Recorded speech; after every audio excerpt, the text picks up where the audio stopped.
Assalamualaikum warahmatullahi wabarakatuh. Innal hamdalillah nasta'inuhu wa nastaghfiruh wa natubu ilayhi wa na'udzu billahi min shururi anfusina wa sayyi'ati a'malina. Man yahdihillahu fala mudilla lahu wa man yudlil fala hadiya lahu. Asyhadu an la ilaha illallah wahdahu la syarika lahu wa asyhadu anna Muhammadan abduhu wa rasuluh sallallahu alaihi wa ala alihi wa ashabihi wa tabi'ahum bi ihsan ila yaumil qiyamah. Ya ayyuhalladzina amanu taqullaha haqqa tuqatih wa la tamutunna illa wa antum muslimun. Ya ayyuhan nas ittaqu rabbakum alladzi khalaqakum min nafsin wahidah wa khalaqa minha zawjaha wa batha minhuma rijalan katsiran wa nisaa'a. Wattaqullaha alladzi tasaaluna bihi wal arham innallaha kana 'alaykum raqiba. Ya ayyuhalladzina amanu taqullaha wa qulu qawlan sadida yuslih lakum a'malakum wa yaghfir lakum dhunubakum wa man yuti' Allaha wa rasulahu faqad faza fawzan 'azima. Fa inna asdaqal hadithi kitabullah wa khairal hadi hadi Muhammadin sallallahu alaihi wasallam wa syarrul umuri muhdatsatuha wa kullu muhdatsatin bid'ah wa kullu bid'atin dhalalah wa kullu dhalalatin fin nar. Jamaah salat subuh rahimani wa rahmatullah yang dirahmati Allah Subhanahu wa taala dan saya cintai karena Allah Subhanahu wa taala. Alhamdulillah kita panjatkan puji syukur kepada Allah Subhanahu wa taala yang mana dengan hidayah dan taufik dari Allah Subhanahu wa taala sehingga kita mau dapat menjalankan ibadah kepada Allah Subhanahu wa taala yang merupakan tujuan penciptaan kita di dunia ini. Di antaranya yaitu yang baru saja kita laksanakan yaitu salat subuh secara berjamaah. Mudah-mudahan Allah SWT menerima salat subuh kita, Allahumma amin. Dan juga semoga Allah SWT memberikan kita cahaya yang sempurna nantinya di hari kiamat, dikarenakan kita telah menjalankan salat subuh secara berjamaah sesuai dengan apa yang diperintahkan oleh Allah SWT. Dan juga dikabarkan oleh Nabi alaihi salatu wassalam, basyiril masya'ina fil dhulami fil masajid bi nurit tam. Atau kama qala alaihi salatu wassalam, yaitu berilah kabar gembira kepada orang-orang yang berjalan di kegelapan untuk menuju ke masjid dengan kabar gembira yaitu cahaya yang sempurna pada hari kiamat. Baik, jemaah rahimani wa rahmatullah yang dirahmati Allah Subhanahu wa taala dan saya cintai karena Allah Subhanahu wa taala. Kita lanjutkan pelajaran kita sebagaimana biasanya pada subuh di hari Ahad.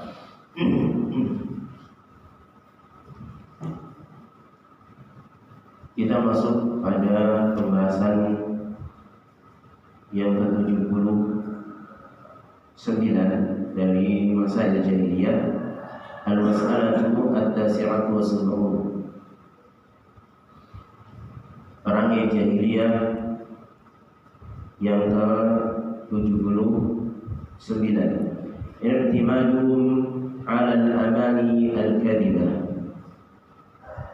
yaitu di mana orang-orang jahiliyah itu bersandar dengan angan-angan yang dusta. Artinya mereka punya angan-angan yang angan-angan tersebut mereka kira itu nanti akan dilaksanakan oleh Allah Subhanahu wa taala. Makanya dikatakan dusta, angan-angan dusta, al-amani al-kadzibah, itu dikarenakan mereka berangan-angan bahwasanya Allah akan melakukannya. Tamannihimul amaniya al-kadhiba kaqaulihim, angan-angan mereka yang dusta itu sebagaimana dikabarkan oleh Allah Subhanahu wa taala dalam firman-Nya dalam surah Al-Baqarah ayat ke-80, lan tamassanna illa ayyaman ma'dudah. Kami tidaklah sekali-kali akan disentuh api neraka kecuali hanya hitungan hari. Artinya mereka orang-orang Yahudi, mereka berangan-angan dan mereka meyakini bahwasanya kalau toh mereka nanti diadab oleh Allah Subhanahu wa taala dikarenakan tidak beriman kepada Nabi Muhammad SAW, mereka mengatakan kami tidak akan disentuh oleh api neraka, tidak akan diadab oleh Allah kecuali hanya beberapa hari saja. Ya. Wa qaulihim, dan juga mereka juga berangan-angan apa? Lan yadkhulal jannata illa man kana hudan aw nasara. Ini dalam surah Al-Baqarah ayat 111. Tidak akan pernah masuk ke dalam surganya Allah SWT kecuali kalau dia itu orang Yahudi atau Nasrani. Ini angan-angannya ahli kitab, baik Yahudi maupun Nasrani. Ya, mereka mengatakan seperti itu. Jadi yang mereka angan-angankan, yang mereka sangkakan dengan angan-angan dusta tersebut tanpa ilmu, bahwasanya mereka atau tidak akan masuk surga kecuali kalau orang tersebut adalah Yahudi atau Nasrani. Selain itu tidak. Ya. Baik, kita lihat penjelasan Syekh Shalih Al-Fauzan hafizahullah. Al-Yahudu wan Nasara ya'tamiduna 'ala al-amani al-kadhibati.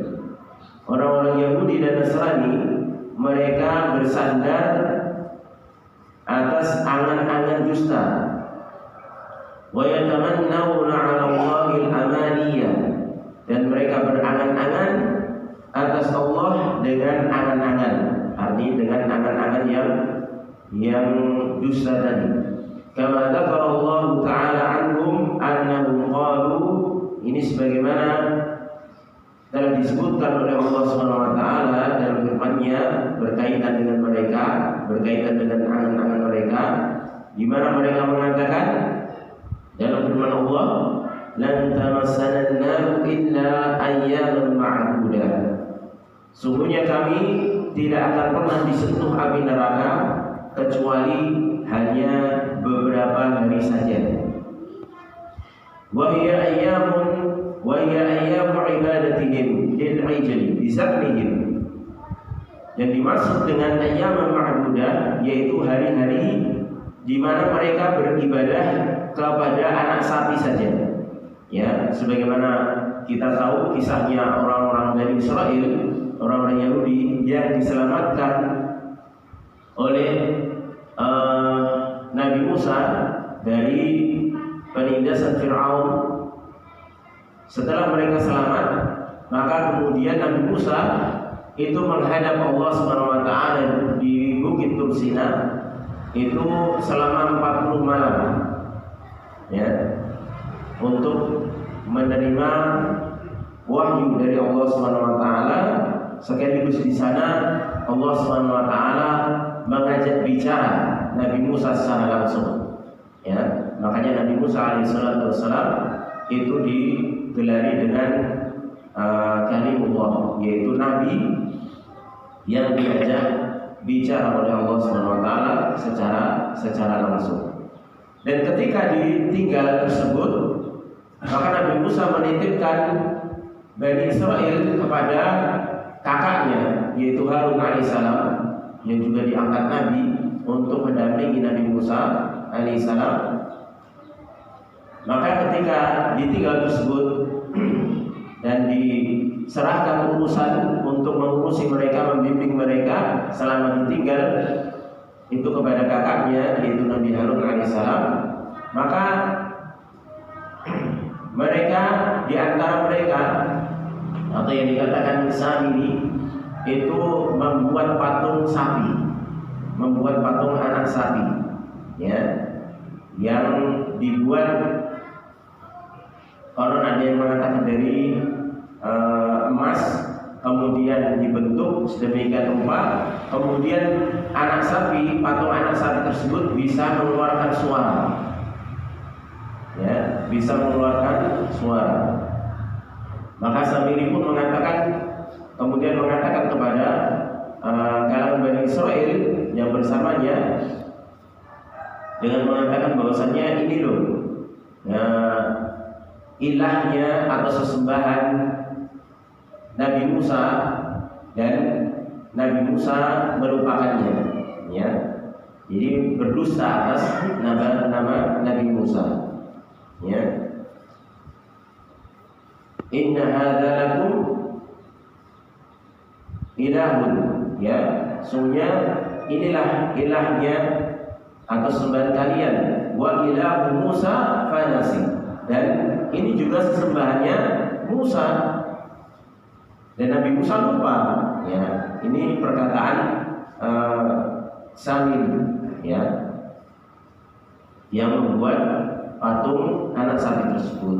Maka disembahlah patung anak sapi tersebut selama 40 malam selama ditinggal Nabi Musa alaihissalam. Sebenarnya Nabi Harun tidak diam saja, tapi Nabi Harun alaihissalam posisinya lemah, bahkan diancam dibunuh oleh Bani Israel ketika mengingatkan bahwasanya itu bukanlah sesembahan Nabi Musa, itu adalah berhala, itu adalah sesembahan selain Allah Subhanahu wa taala, ya. Maka Nabi Harun tidak bisa apa-apa, ya, lemah. Setelah memberikan nasihat tapi diancam untuk dibunuh. Dan kita tahu bahwasanya orang-orang Yahudi dalam Bani Israel ini suka membunuh para nabi, ya, suka membunuh para nabi. Maka Nabi Harun pun membiarkannya. Setelah dinasihati, kemudian sampai 40 malam datanglah Nabi Musa alaihissalam, ya. Maka dengan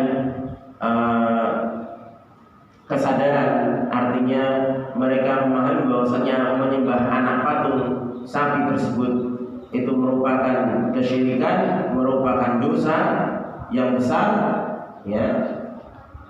Ini yang dijadikan dalil oleh atau angan-angan oleh orang-orang Yahudi khususnya, bahwasanya kalau toh mereka nanti diadab oleh Allah Subhanahu wa taala dengan dimasukkan ke dalam api neraka, maka mereka tidak akan disentuh api neraka kecuali hanya 40 malam. Yaitu di mana mereka merasa bahwasanya itulah 40 malam itu mereka telah melakukan dosa menyekutukan Allah Subhanahu wa taala. Setelah itu, ya, mereka mengatakan nanti setelah itu, setelah 40 malam kami akan diganti oleh kaum yang lain. Maksud mereka itu adalah Nabi Muhammad dan kaumnya, ya. Makanya dalam tafsir Ibnu Katsir disebutkan ini terjadi ketika terjadi perdebatan antara orang-orang Yahudi dengan Nabi Muhammad SAW. Sampai mereka mengatakan seperti ini, ya. Kemudian kami akan digantikan oleh kaum, ya, dengan menyindir Nabi Muhammad dan sahabatnya. Dalam riwayat lain, Ibnu Katsir rahimahullah menyebutkan mereka mengatakan dengan terang-terangan bahwasanya kalianlah nanti yang akan menggantikan kami setelah hari yang tertentu tersebut, ya. Kemudian Rasulullah SAW dalam riwayat mengatakan bal antum khaliduna mukhalladun la yakhlufukum fiha ahadun. Bahkan kalian itu akan kekal di dalamnya selama-lamanya dan tidak akan pernah ada yang menggantikan kalian seorang pun di dalam neraka, ya. Kemudian turunlah firman Allah Subhanahu wa taala, ya, tentang ucapan mereka kepada Nabi Muhammad SAW, dan tamassana nar illa ayyaman ma'dudah. Faradallahu alaihim biqaulihi. Kemudian Allah Subhanahu wa taala membantah ucapan mereka, yaitu dalam firman-Nya ayat selanjutnya. Kemudian Allah menyatakan, qul attakhadtum 'indallahi 'ahda fala yukhlifallahu 'ahda. Katakanlah, apakah kalian telah mengambil janji di sisi Allah? Artinya apakah kalian telah membuat perjanjian dengan Allah bahwa kalian sampai mengatakan lan tamassana nar illa ayyaman ma'dudah, bahwasanya kami tidak akan disentuh api neraka kecuali hanya beberapa hari saja. Falan yukhlifallahu 'ahda. sehingga Allah SWT itu tidak akan pernah mengingkari janjinya. Artinya, apa kalian telah mengambil janji antara kalian dengan Allah, telah mengikat perjanjian, sehingga Allah tidak akan mengingkari janjinya dengan hanya mengadab kalian itu beberapa hari. Bal taquluna 'ala Allahi ma la ta'lamun. Am taquluna 'ala Allahi ma la ta'lamun. Ataukah ini bermakna bal, yaitu bahkan, ya, bahkan kalian itu mengatakan atas Allah apa yang tidak kalian ketahui. Artinya, ketika orang-orang Yahudi itu mengatakan kami tidak akan disentuh api neraka kecuali hanya beberapa hari, maka Allah membantah dengan bertanya kepada mereka, apakah kalian itu telah mengambil janji di sisi Allah, artinya telah membuat perjanjian, sehingga ketika kalian membuat perjanjian tersebut, Allah tidak akan pernah mengingkari janjinya. Ya. Kemudian ditegaskan oleh Allah dengan bantahannya lagi, am taquluna 'ala Allahi ma la ta'lamun. Bahkan kalian itu hanya mengucapkan atas nama Allah apa yang tidak kalian ketahui, artinya ucapan dusta. Kemudian dilanjutkan, Allah menyatakan, bala man kasaba sayyi'atan wa ahatat bihi khati'atuhu fa ulaika ashabun nari hum fiha khalidun. Ya. Bahkan atau sekali-kali tidak, ya, tidaklah demikian yang namanya ketetapan Allah SWT tersebut, bahwasanya orang yang ini yang ditegaskan oleh Allah SWT untuk menegaskan bagaimana sebenarnya keputusan Allah terhadap orang yang berdosa dengan dosa yang besar dan tidak mau bertobat itu bagaimana. Makanya Allah SWT menyatakan dalam ayat selanjutnya, bala man kasaba sayyi'atan. Bahkan orang yang telah melakukan sayyi'ah, kejelekan, ini ditafsirkan oleh para ulama, yaitu dengan kesyirikan, karena berkaitan dengan orang-orang Yahudi tadi. Bahkan orang yang melakukan kejelekan, yaitu dengan melakukan dosa besar, ya, dosa kesyirikan, wa ahatat bi khati'atuhu, dan dosa atau kesalahan-kesalahan tersebut, dosa-dosa besar, ya, kesyirikan yang dilakukan tersebut telah meliputi hatinya, ya. Ini ditafsirkan dia meninggal sebelum bertobat kepada Allah SWT dengan membawa dosa kesyirikan, ya. Fa ulaika ashabun nar. Maka ketika itu mereka akan menjadi penghuni neraka, hum fiha khalidun, dan mereka akan kekal di dalamnya. Jadi ketika seorang itu melakukan dosa besar, yaitu dosa syirik, ya, kemudian dosa syirik itu ahatat bihi khati'atuhu, dibawa sampai mati, dan dia tidak bertobat sebelum meninggal dunia, maka fa ulaika ashabun nar. Mereka itu akan menjadi penduduk neraka, hum fiha khalidun. Mereka akan kekal di dalam neraka tersebut. Ya, ini penjelasan sekaligus bantahan Allah SWT kepada persangkaan dusta orang-orang Yahudi yang mengatakan bahwasanya kami tidak akan disentuh api neraka kecuali hanya beberapa hari saja. Ya. Dengan ditafsirkan bahwasanya beberapa hari di situ adalah hari di mana mereka melakukan kesalahan besar, yaitu menyembah anak sapi selama 40 malam selama ditinggal Nabi Musa untuk menghadap Allah SWT di Bukit Tur Sina. Fa hadza raddun ala qaulihim, maka firman Allah SWT tersebut itu adalah bantahan terhadap ucapan mereka, lan tamassanna illa ayyaman ma'dudah. Kama radda alaihim fi surati Ali Imran, sebagaimana Allah SWT juga membantah ucapan mereka yang ucapan hampir sama di dalam surah Ali Imran. ayat ke-23-25. Allah menyatakan, alam tara ila alladziina utu nasiban minal kitabi yud'auna ila kitabillahi liyahkuma bainahum thumma yatawalla fariqun minhum wa hum mu'ridun. Dzalika bi annahum qalu lan tamassana an-nar illa ayyaman ma'dudat wa gharrahum fi dinihim ma kanu yaftarun. Fakaifa idza jama'nahum liyawmin la rayba fihi wa wufiyat kullu nafsin ma kasabat wa hum la yuzlamun. Apakah engkau tidak melihat kepada orang-orang yang diberi bagian dari Alkitab, yaitu maksudnya adalah Taurat dan Injil, yud'auna ila kitabillahi, yang mereka diseru kepada kitab Allah tersebut, yaitu Taurat dan Injil tersebut, liyahkuma bainahum, agar supaya kitab tersebut menjadi penghukum di antara mereka.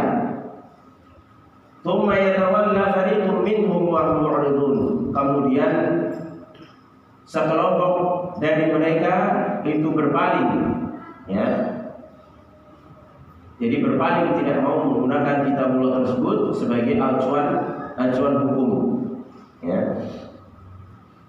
Dzalika bi annahum qalu, yang demikian itu mereka berpaling itu dikarenakan apa? Mereka mengatakan lan tamassana an-naru illa ayyaman ma'dudat. Neraka tidak akan menyentuh kami kecuali hanya beberapa hari saja, ya. Ini ada yang menafsirkan di ayat ini, yaitu di antara anggapan mereka adalah mereka mengatakan, orang-orang Yahudi itu, yaitu umur dunia ini 7.000 tahun. Setiap 1.000 tahun kami itu hanya diadab di neraka sehari saja. Jadi jumlahnya cuma 7 hari. Ini di antara tafsir yang lain, ya, dari perkataan orang-orang Yahudi, ya. Jadi ada yang menafsirkan bahwasanya di ayat sebelumnya, bahwasanya kalau mereka diadab di neraka itu hanya beberapa hari, yaitu 40 hari, 40 malam. Itu dikarenakan mereka di waktu tersebut menyembah patung anak sapi ketika ditinggal Nabi Musa. Ada juga yang mengatakan bahwasanya orang Yahudi itu senantiasa mengatakan bahwasanya umur dunia itu 7.000 tahun. Setiap 1.000 tahunnya kami kalau diadab, kalau dimasukkan ke dalam neraka itu hanya sehari setiap 1.000-nya, ya. Jadi jumlahnya cuma 7 hari. Setelah itu digantikan dengan kaumnya Nabi Muhammad alaihi salatu wassalam. Ini kedustaan mereka, ya. Wa gharrahum fi dinihim ma kanu yaftarun, dan telah menipu mereka di dalam beragama, maka yaftarun, apa-apa yang mereka buat-buat dari kedustaan. Jadi dikarenakan mereka sering membuat kedustaan, sehingga mereka tertipu di dalam beragama, ya. Dikira itu angan-angan yang benar, dikira itu keyakinan yang benar, ternyata itu tipuan, dikarenakan mereka sering berdusta. Fakaifa idza jama'nahum liyawmin la rayba fihi, maka bagaimana apabila kami mengumpulkan mereka pada hari yang tidak diragukan di dalamnya, artinya pada hari kiamat. Wa wufiyat kullu nafsin ma kasabat wa hum la yuzlamun, dan akan disempurnakan setiap jiwa terhadap apa yang diusahakan. Wa hum la yuzlamun, dan mereka tidak akan dizalimi, ya. Baik. Wa qala ta'ala, dan juga firman Allah Subhanahu wa taala dalam surah An-Nisa ayat 123 dan 24. Allah Subhanahu wa taala menyatakan, laisa bi amaniyikum wala amani ahli kitab, man ya'mal su'an yujza bihi wala yajid lahu min dunillahi waliyan wala nasira. Wa may ya'mal minas salihati min dzakarin aw untha wa huwa mu'min fa ulaika yadkhuluna al-jannata wa la yuzlamuna naqira. Bukanlah dengan angan-angan kalian dan juga bukan dengan angan-angan ahlul kitab. Ini dikatakan demikian oleh Allah Subhanahu wa taala kitabnya kepada orang-orang mukmin, orang-orang yang beriman dan orang-orang ahlul kitab, yaitu ketika mereka itu saling berbangga, ya, membanggakan agamanya masing-masing, ya, tapi hanya sekedar membangga-banggakan saja, ya. Jadi di dalam tafsir Ibnu Katsir itu disebutkan bahwasanya dahulu orang-orang beriman itu saling membanggakan dengan orang-orang Yahudi. Orang Yahudi juga mengatakan kepada orang-orang beriman bahwasanya agama kami ini agama yang paling baik, ya. Nabi kami nabi terbaik, ya. Kami punya kitab. Orang beriman juga tak mau kalah, ya, dengan mengatakan kitab kami adalah kitab yang terbaik, menghapus dari kitab-kitab kalian sebelumnya. Kemudian nabi kami menjadi nabi penutup, ya, saling berbangga, ya, tapi hanya sekedar kebanggaan. Makanya Allah Subhanahu wa taala menurunkan firman-Nya, "Laisa bi amalikum wala amali ahli kitab." Bukanlah sebagaimana angan-angan kalian. Artinya bukanlah balasan seseorang itu di sisi Allah itu sesuai angan-angan kalian saja. Baik angan-angan kalian wahai orang-orang yang beriman maupun angan-angan kalian wahai orang-orang ahli kitab. Bukan seperti itu.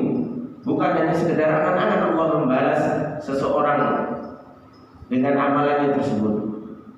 Maka Allah Subhanahu wa taala kembali melanjutkan firman-Nya, "Man ya'mal su'an yujza bihi." Barang siapa yang beramal dengan kejelekan, dia akan dibalas dengannya, wala yajid lahu min dunillahi waliyan wala nasira, dan tidak akan pernah dia mendapatkan dari sisi Allah atau selain Allah itu pelindung maupun penolong, ya. Di dalam potongan ayat wa man ya'mal su'an yujza bihi, ya, maka ini banyak ketika turun ayat ini banyak dari para sahabat itu merasa berat, ya, merasa berat, terutama Abu Bakar.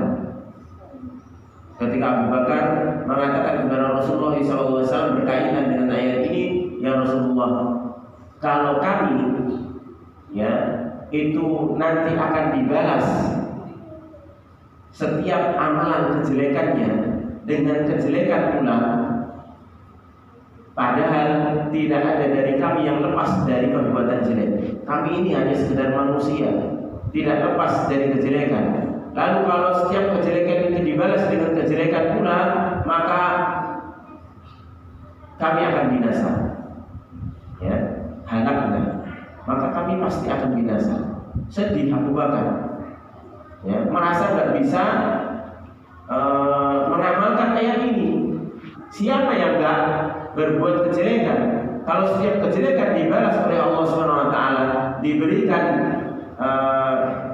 hukuman oleh Allah Subhanahu wa taala, maka tidak ada yang sanggup, ya. Lihat ini para sahabat, ya, ketika membaca man ya'mal su'an yujza bihi. Dan Aisyah juga mengisahkan bahwasanya beliau juga mengatakan radhiyallahu ta'ala, "Saya benar-benar tahu ayat yang paling sulit yang membuat para sahabat Nabi alaihi salatu wasallam kesulitan di dalam memahami dan mengamalkan, yaitu ayat ini." Ya. Kenapa kok bisa? Ya. Karena ketika seorang itu mengamalkan kejelekan dan pasti akan dibalas dengan kejelekan, artinya akan dihukum, maka tidak akan ada yang lepas, pasti semuanya kena hukum. Para sahabat saja yang mereka itu orang-orang terbaik, ya, orang-orang terbaik dari pengikut Rasulullah SAW, mereka merasa demikian. Kenapa? Karena mereka merasa pasti setiap orang itu pasti pernah melakukan suatu kejelekan, pasti, ya. Makanya mereka merasa berat. Kalau setiap kejelekan yang pernah kami lakukan itu mesti dibalas nanti di akhirat, wah, kami akan celaka, kami akan binasa. Ya. Maka Rasulullah SAW pun ketika itu menjawab apa yang dikhawatirkan oleh sahabatnya tersebut dengan mengatakan, wahai Abu Bakar, bukankah engkau pernah sakit? Bukankah engkau pernah bersedih? Bukankah engkau pernah gelisah, capek, dan lain sebagainya dari hal-hal yang kau rasakan tidak enak selama di dunia? Bala ya Rasulullah. Benar ya Rasulullah, saya pernah merasakan itu semuanya. Maka Rasulullah mengatakan, maka itulah sebagai kafarahnya. Artinya sebagai bentuk menggugurkan dosa atau kejelekan yang pernah dilakukan oleh seorang yang beriman. Ya, artinya apa? Artinya seorang beriman itu walaupun mereka tidak lepas dari yang namanya melakukan kesalahan, melakukan dosa, ya, apalagi dosa-dosa yang dianggap dosa-dosa kecil, ya, pasti itu pasti pernah dilakukan oleh orang-orang yang beriman khususnya, ya. Maka itu tidak akan dibawa ke akhirat, ya. Artinya pada hari kiamat itu sudah dihapus oleh Allah SWT dengan hal-hal yang dirasakan dari hal yang tidak mengenakan yang dirasakan di dunia. Rasa sedih, terus kemudian sakit, ya, kemudian gelisah, bahkan rasa capek, ya, yang dirasakan seorang mukmin, seorang yang beriman, itu menghapuskan dosa atau menghapuskan kejelekan-kejelekan yang pernah dilakukannya, ya, sehingga ketika dia bertemu dengan Allah tidak lagi membawa dosa-dosa tersebut, sehingga tidak lagi diadab oleh Allah SWT atau didukung oleh Allah SWT karena perbuatan jelek tersebut. Berbeda dengan orang-orang yang kafir, orang-orang yang tidak beriman kepada Allah dan Rasul-Nya, ya. Jadi ini dijelaskan oleh Nabi SAW, ya. Maka ketika mendengar penjelasan tersebut, maka para sahabat pun merasa lega, ya. Karena itu menunjukkan bahwasanya dosa yang pernah mereka lakukan, ya, di samping mereka itu bertobat kepada Allah SWT, ternyata dosa itu bisa terhapus dengan hal-hal yang tidak mengenakan yang pernah mereka rasakan selama di dunia, ya. Karena yang mereka pahami dari ayat ini, ya, walaupun mereka istilahnya bertobat, berbuat baik kepada Allah, maka amal jelek itu tetap akan dibalas, ya. Yang mereka pahami seperti itu, ya. Nanti di akhirat tetap akan dibalas. Itu pemahaman mereka di awal turunnya ayat ini. Maka mereka benar, ya. Ini kondisi orang-orang terbaik, ya, yang mereka senantiasa khawatir. Sekecil apapun kejelekan yang dilakukan membuat mereka khawatir. Sampai-sampai ketika turun ayat ini, mereka gelisah luar biasa, ya. Mereka gelisah luar biasa, ya. Sampai Aisyah mengatakan ini ayat yang paling sulit untuk dipahami dan diamalkan oleh para sahabat, ya. Kalimat may ya'mal su'an yujza bihi, yaitu siapa yang pernah melakukan kejelekan pasti akan dibalas, ya. Karena di sini Allah tidak mengatakan kalau bertobat, kalau melakukan kemudian akan dihapuskan kejelekan tersebut, enggak. Tapi Allah menyatakan siapa yang berbuat kejelekan pasti akan dibalas, yujzabi. Ya. Maka diterangkan oleh Rasulullah SAW bahwasanya dengan rasa sakit, gelisah, sedih, capek itu bisa menghapuskan amal-amal kejelekan yang telah dilakukan oleh seorang mukmin. Dari sini juga kita bisa ambil pelajaran pentingnya kita memahami Al-Quran itu dengan tafsiran dari hadis Rasulullah SAW. Ya, jangan pernah memahami Al-Quran itu dengan akal pikiran sendiri. Sahabat saja, generasi terbaik, sulit di dalam memahami ayat ini. Ya, kalau kita mungkin biasa, ya, kita merasa biasa ketika membaca ayat man ya'mal su'an yujza bihi, siapa yang beramal kejelekan akan dibalas dengannya, biasa. Ya, oh namanya amal kejelekan pasti dibalas. Tapi tidak untuk para sahabat. Ya, saking kuatnya iman mereka, khawatirnya mereka nanti nasibnya nanti di akhirat, itu sampai kepikiran terus. Ya, sampai susah memikirkan satu ayat ini. Ya, karena mereka merasa mereka pasti melakukan kesalahan. Dan kalau setiap kesalahan itu pasti dibalas oleh Allah nanti di akhirat, maka sudah halal kata mereka. Kami akan binasa, sudah tidak bisa apa-apa. Ya. Tapi ternyata itu dikeluhkan kepada Rasulullah dan dijelaskan oleh Rasulullah bahwasanya memang benar kejelekan itu akan dibalas nanti di akhirat. Tapi bagi seorang mukmin yang sudah ditimpa dengan kesedihan, rasa sakit, gundah gulana, rasa capek dan lain sebagainya dari hal-hal yang tidak mengenakan selama di dunia, itu sudah menjadi penghapus bagi dosa, menjadi penebus bagi dosa seorang yang beriman. Ya. Baik. Kemudian Allah SWT melanjutkan wa man ya'mal minas salihati min dzakarin aw untha wa huwa mu'min fa ulaika yadkhuluna al-jannata wa la yuzlamuna naqiran. Dan barang siapa yang beramal soleh dari laki-laki maupun perempuan sedang dia dalam keadaan beriman, maka mereka akan masuk ke dalam surga dan mereka tidak akan dizalimi sedikit pun. Ya. Dari ayat ini kita bisa ambil pelajaran bahwasanya amal soleh itu akan diterima oleh Allah SWT manakala ada asasnya, yaitu iman. Makanya di sini disebutkan wa man ya'mal minas salihati min dzakarin aw untha wa huwa mu'min. Ya. Sedangkan amal soleh itu dijelaskan oleh para ulama, yang namanya amal soleh itu ketika dia ikhlas dan dia mencocoki sunnah Nabi SAW, itu namanya amal soleh. Ya.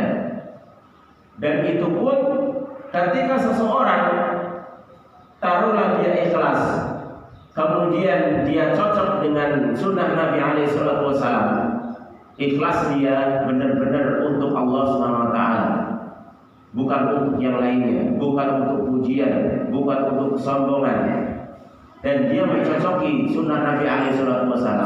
Tapi kalau kondisinya dia laisa mu'min, bukan orang yang beriman, maka ini pun tidak akan pernah dianggap oleh Allah SWT. Karena iman ini adalah fondasi.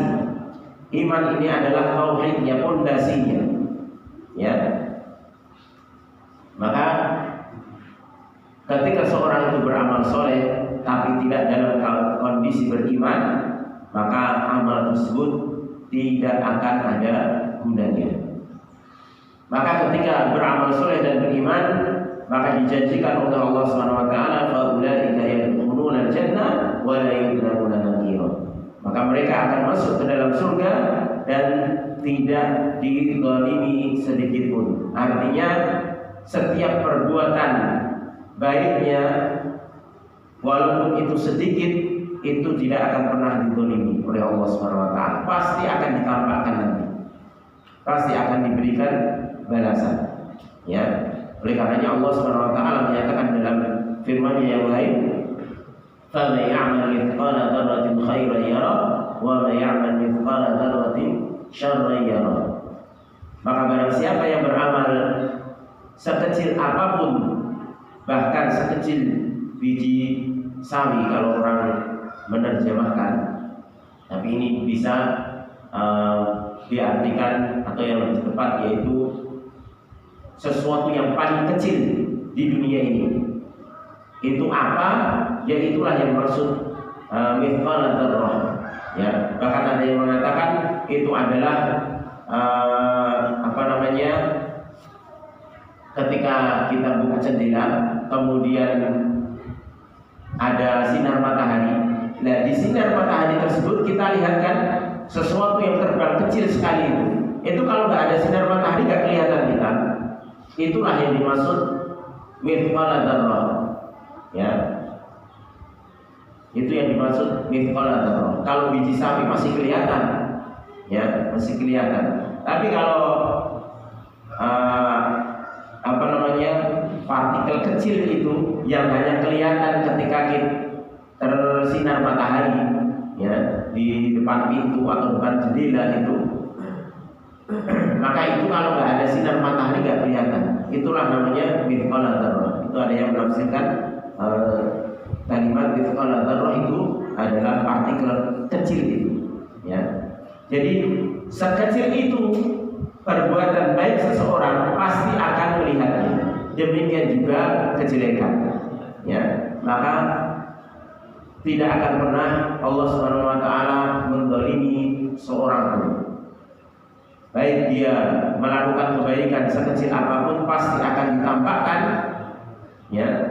Dan sekecil apapun yang dia lakukan dan kejelekan pun akan ditampakkan dan diberi balasannya.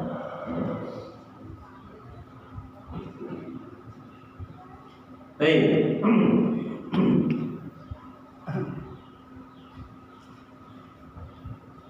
Jadi tadi adalah angan-angan dusta dari orang-orang jahiliyah, khususnya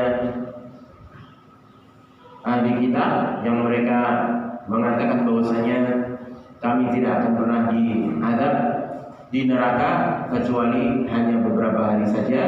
Dan mereka juga berangan-angan dengan kedustaan mereka bahwasanya tidak akan masuk ke dalam surga kecuali orang Yahudi dan Nasrani. Dan ini sudah dibantah oleh Allah Subhanahu wa taala di dalam firman-Nya bahwasanya yang masuk surga itu adalah orang yang beriman dan melakukan amal soleh, ya.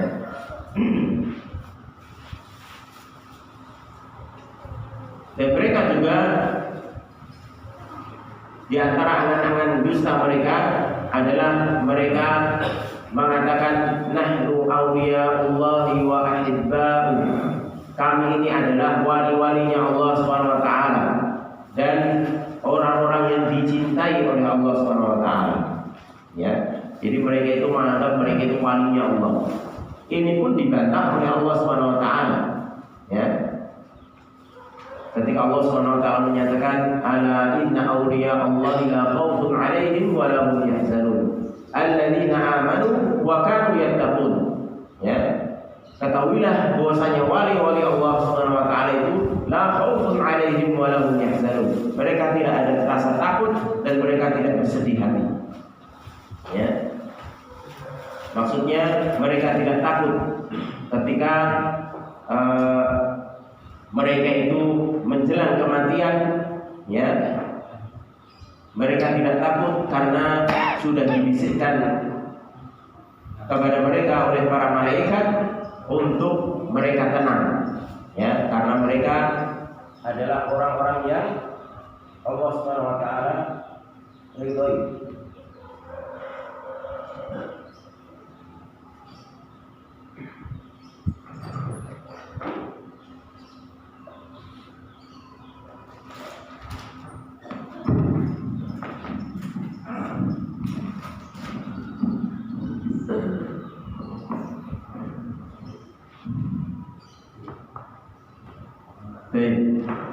Jadi la khaufun 'alaihim wa lahum yahzanun adalah la khaufun, wali-wali Allah itu tidak ada rasa takut ketika menghadapi sakaratul maut. Artinya mereka ditenangkan dengan bisikan para malaikat yang menunggui mereka ketika sakaratul maut. Ya. Walahum yahzanun, dan mereka tidak khawatir dengan apa yang mereka tinggalkan di dunia. Artinya anak istrinya tidak membuat mereka khawatir, karena para malaikat pun membisikkan bahwasanya anak istrinya yang dia tinggalkan, kerabatnya yang dikhawatirkan itu sudah menjadi tanggungan Allah SWT, sehingga mereka tenang di dalam menjalani sakaratul maut. Kemudian Allah SWT menjelaskan sifat wali-wali Allah SWT tersebut, alladzina amanu wa kanu yattaqun. Mereka adalah orang-orang yang beriman dan mereka bertakwa kepada Allah SWT, mengimani dengan apa yang memang Allah perintahkan untuk diimani. Ya. Sedangkan orang-orang Yahudi Nasrani yang mereka mengatakan nahnu awliya'ullahi wa ahibbahu, mereka tidak mau beriman dengan Nabi Muhammad SAW. Ya. Padahal Allah memerintahkan untuk beriman kepada Nabi Muhammad SAW. Ya. Tapi mereka mengaku kalau mereka wali Allah. Padahal wali Allah itu orang yang beriman. Ya. Wa kanu yattaqun, dan ini realisasi dari keimanan, yaitu mereka takwa kepada Allah SWT. Artinya mereka menjalankan, mengamalkan apa yang Allah perintahkan, dan mereka meninggalkan apa yang Allah larang. Baik. Ini angan-angan dusta dari orang-orang jahiliyah. Kemudian kita masuk pada pembahasan selanjutnya, al-mas'alatu al-tamanun, yaitu masalah yang ke-80, ya, perang jahiliyah yang ke-80.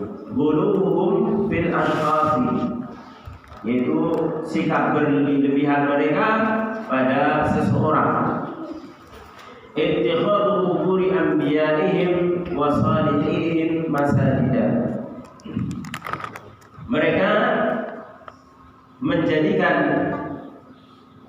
kuburan nabi-nabi mereka dan orang-orang soleh mereka menjadi masjid, ya, menjadi masjid. Mimma alaihi ahlul jahiliyah min ahlil kitab wa ghairihim.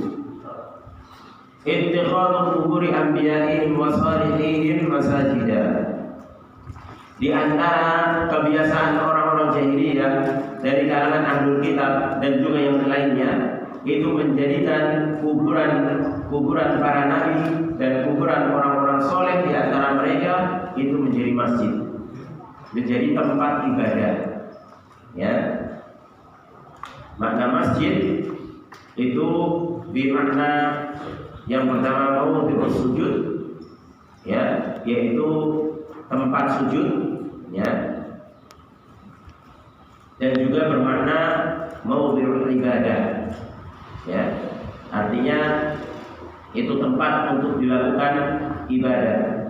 Wa hadza kana wa la yazalu 'inda al-yahudi wa nasara wa 'inda musyrikin Arab wa 'inda al-muntasibina ila al-Islam mimman ya'buduna al-qubur wal adrihata.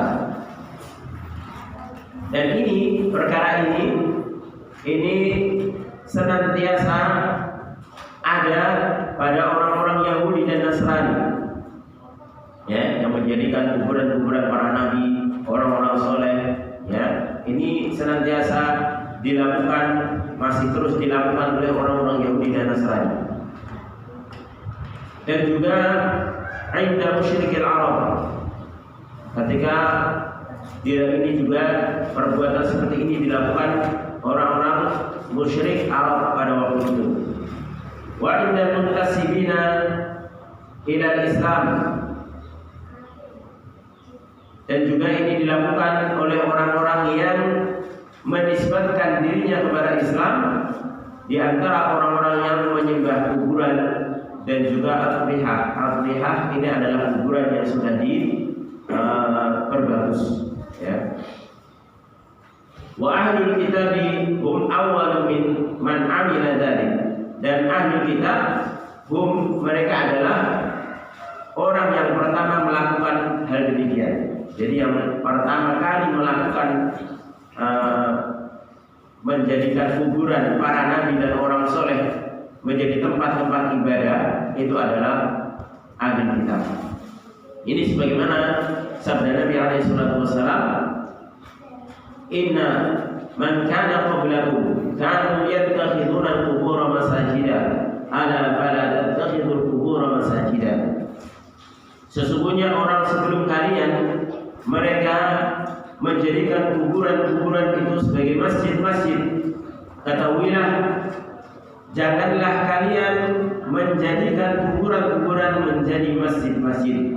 Ini peringatan Nabi SAW kepada umatnya yang didahului dengan kabar bahwasanya orang-orang sebelum kalian itu dari kalangan ahlul kitab itu telah menjadikan kuburan-kuburan sebagai masjid, maka kalian jangan menjadikan kuburan sebagai masjid. Dan di antara wasiat terakhir Nabi SAW yaitu agar supaya kuburan beliau tidak dijadikan masjid, artinya tidak dijadikan tempat untuk ibadah, ya. Makanya kuburan Nabi SAW itu di luar masjid, bukan di dalam masjid, ya. Sampai sekarang pun, ya, pengertian kuburan Nabi SAW itu di luar masjid. Kenapa? Karena memang kuburan Nabi itu di kamarnya, bukan di dalam masjid, ya. Jadi masjid dengan kamar beliau itu memang bersebelahan, tapi itu bukan lingkup masjid, ya. Makanya di awal-awal pemerintahan Abu Bakar tidak diperluas, ya, oleh para sahabat tidak diperluas, ya. Dan kalaupun itu diperluas, ya, maka kuburan Nabi ini tetap posisinya bukan di dalam. Ya, saya kasih gambaran seperti ini. Kuburan Nabi itu kan di kamarnya beliau alaihi salatu wasallam, kamarnya Aisyah radhiyallahu ta'ala. Kemudian misalnya di sini masjidnya, ini Masjid Nabawi, ya, Masjid Nabawi. Kemudian ketika diperluas, bukan kok kuburan ini dijadikan masjid, ya, tapi diperluas sampingnya, akhirnya kan melingkupi. Tapi tanah ini tetap tanah yang sendiri, tanah yang merupakan ini kamar Nabi. Ini tidak pernah dibebaskan kemudian dijadikan tanah masjid, enggak. Tidak pernah diwakafkan kemudian dijadikan tanah masjid, enggak. Ya, ini gambarannya seperti ini. Sama ketika ada kasus kemarin di Cina, apa ya, itu ketika pembangunan jalan tol, ini ada satu rumah nggak mau dibebaskan, tapi mau nggak mau jalan tol ini harus melewati ini. Akhirnya pemerintah pun karena nggak bisa membebaskan juga karena perundang-undangan memenangkan orang ini, ya, ini punya tanah bangunan yang tingkat ini, beberapa tingkat itu bahkan, ya, itu ada beritanya ini. Maka jalan tol ini menyamping, akhirnya ketemu di sini, ya. Jadi tanah ini dikepung dengan jalan tol. Apakah tanah ini masuk jalan tol? Kan enggak, ya kan? Bisa dipahami, ya. Jadi kuburan masjid itu posisinya seperti itu, ya, bukan masuk tanah masjid. Ya, tapi karena masjid itu sudah diperluas ke samping, ya, sampai depan, belakang, kanan, kiri dari rumah Nabi SAW tersebut, maka akhirnya seakan-akan rumah tersebut menjadi bagian dari masjid. Seperti tadi kasusnya, rumah di tengah jalan tol ini sudah dikepung jalan tol, karena jalan tol harus melewati rumah tersebut, dan rumah tersebut nggak bisa dibebaskan, akhirnya lewat samping ketemu lagi depannya rumah atau belakangnya rumah. Akhirnya mau gak mau rumah tersebut di dalam jalan tol, sehingga tidak termasuk jalan tol. Ini gambaran kuburan Nabi alaihissalam. Ya, jadi kalau ada yang mengatakan lain itu kuburan Nabi juga di dalam masjid, enggak. Kuburan Nabi itu bukan termasuk tanah wakaf yang diwakafkan untuk masjid, enggak. Tapi tetap itu bekas rumah Nabi alaihissalam. Makanya dikasih pagar,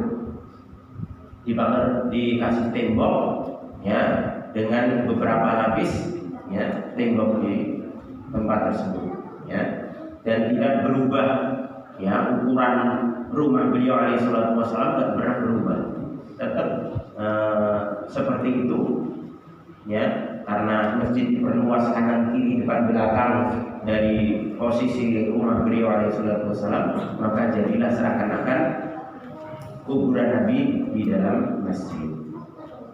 Baik. Yakni musallayatun yusalluna indaha, yaitu jangan jadikan kuburan itu sebagai tempat-tempat sholat yang seseorang sholat di sisinya. Li'anna sholata indaha wasilatun ila ibadatiha, karena sholat di sisi kuburan itu bisa menjadi wasilah untuk beribadah kepada kuburan, ya, itu bisa menjadi wasilah beribadah kepada kuburan, ya, karena hukum wasilah dengan hukum zat ini kalau dalam teori usul fikih ini dibedakan, ya. Makanya ketika di dalam pelajaran berkaitan dengan usul fikih itu ketika ada kalimat mubah, ya, itu masih dibagi. Mubah itu lidzatihi walil wasilah, ya. Kalau mubah itu lidzatihi, ya, itu artinya zatnya itu mubah, dibolehkan. Seperti sholat, ya, sholat itu adalah suatu ibadah, boleh kan? Boleh, sholat itu boleh. Tapi perlu ditinjau lagi lil wasilahnya. Artinya ketika sesuatu itu bisa mengantarkan, ya, menjadi wasilah, menjadi perantara untuk sesuatu yang haram, maka haram pula hal tersebut dilakukan. Tapi kalau itu wasilah untuk bisa mengantarkan sesuatu yang diperintahkan, maka hal tersebut juga bisa diperintahkan hukumnya. Maka sholat demikian, ketika sholat di sisi kubur, ya, itu menjadi wasilah, nantinya kuburan itu akan diagungkan, akan disembah, akan diibadahi. Akhirnya, ya, sholat di sisi kubur dilarang, ya. Tapi ingat, bukan zat sholatnya yang dilarang, tapi karena sholat di sisi kubur itu menjadi wasilah, ya, bukan zat sholatnya yang dilarang. Buktinya apa? Sholat di masjid dianjurkan, kan bukan sholatnya. Yang jadi permasalahan dilarang ini bukan sisi dan sholatnya, tapi wasilahnya, hukum wasilah, ya. Baik, ya. Maka seperti seseorang ketika ada hukum apa elektronik, misalnya HP itu mubah, tapi ketika HP ini ketika itu bisa bagi seseorang menjadi wasilah kejelekan, maka dia beli HP haram, ya, diharamkan. Misalnya ada seorang pemuda beli HP, dia niatnya sudah dari awal, saya ingin nonton film, saya ingin nonton wanita-wanita yang bukan mahramnya, misalnya niatnya seperti itu memang, ya, maka dia beli HP itu haram. Bukan zatnya HP ini yang haram, tapi karena dia niatnya itu untuk wasilah kejelekan, ya. Tapi yang satu beli HP, saya beli HP karena saya ingin streaming kajian, saya ingin bisa mengulang kajian saya yang ketinggalan dengan Ustadz Fulan, misalnya seperti itu, ya. Saya untuk video call dengan orang tua saya yang jauh, menyambung tali silaturahmi. Maka membeli HP ini bisa diperintahkan, ya, bisa hukumnya diperintahkan dalam syariat, karena yang dia niatkan hal-hal yang diperintahkan dalam syariat. Ya, jadi hukum sesuatu barang yang zatnya itu halal, maka masih perlu ditinjau lagi dari sisi wasilahnya. Kalau dia untuk wasilah kejelekan, walaupun barang itu zatnya halal, maka membelinya itu tidak dibolehkan, karena wasilah yang dia niatkan itu adalah sesuatu yang dilarang juga. Ya, baik. Jadi sholat di sisi kuburan, ya, bukan zat sholatnya yang dilarang, tapi karena itu menjadi wasilah untuk ibadah kepada kuburan tersebut. Ya. Makanya sholat di kuburan itu hanya dibolehkan sholat jenazah. Ya. Karena sholat jenazah itu kan nggak ada rukuk, nggak ada sujud. Ya. Berbeda dengan sholat kalau ada rukuk, ada sujudnya. Ya. Itu pertama mungkin niatnya bukan untuk menyembah kubur, tapi lama-kelamaan, ya, lama-kelamaan syaitan itu juga pandai. Nanti syaitan akan, misalnya dia pas ruku, pas sujud, tahu-tahu di kuburan tersebut, misalnya diberi cahaya oleh syaitan, misalnya keluar cahaya putih, keluar bayangan tangan, ya, yang jin keluar dari situ bagaimana? Ya, nanti akhirnya kan kita jadi macam-macam. Wah, saya sholat di sini jadi khusyuk, jadi bisa komunikasi dengan penghuni kubur. Wah, parah itu. Ya, makanya wasilah-wasilah seperti itu dihilangkan. Belum lagi nanti kalau orang yang lihat, nah dia itu rukuk sujud sama kuburan, padahal dia sholat. Ya, orang jadi salah paham. Akhirnya pulang saja sholat di kuburan kok. Ya, sujudnya kepada kuburan kok. Ya, masa kita nggak boleh ikut-ikutan? Ya, seperti itu. Ya. Beda dengan sholat jenazah. Sholat jenazah itu dengan berdiri dan dilakukan oleh Nabi SAW ketika menyolatkan seorang wanita yang menjadi marbot Masjid Nabawi, yang sering bersih-bersih Masjid Nabawi. Kemudian meninggal, Rasulullah baru tahu beberapa hari. Kemudian Rasulullah pergi ke kuburannya dan menyolatkan di kuburannya. Baik, wallahu a'lam. Kita lanjutkan pada pertemuan yang akan datang insyaallah taala, masih pembahasan tentang bulunya orang-orang ahli jahiliyah, yaitu mereka berlebih-lebihan di dalam mencikapi seseorang, terutama ketika orang tersebut adalah dianggap soleh ataupun para nabi. Ya, wallahu a'lam bishawab. Kurang lebihnya saya mohon maaf. Kita tutup dengan doa terima kasih. Assalamualaikum warahmatullahi wabarakatuh.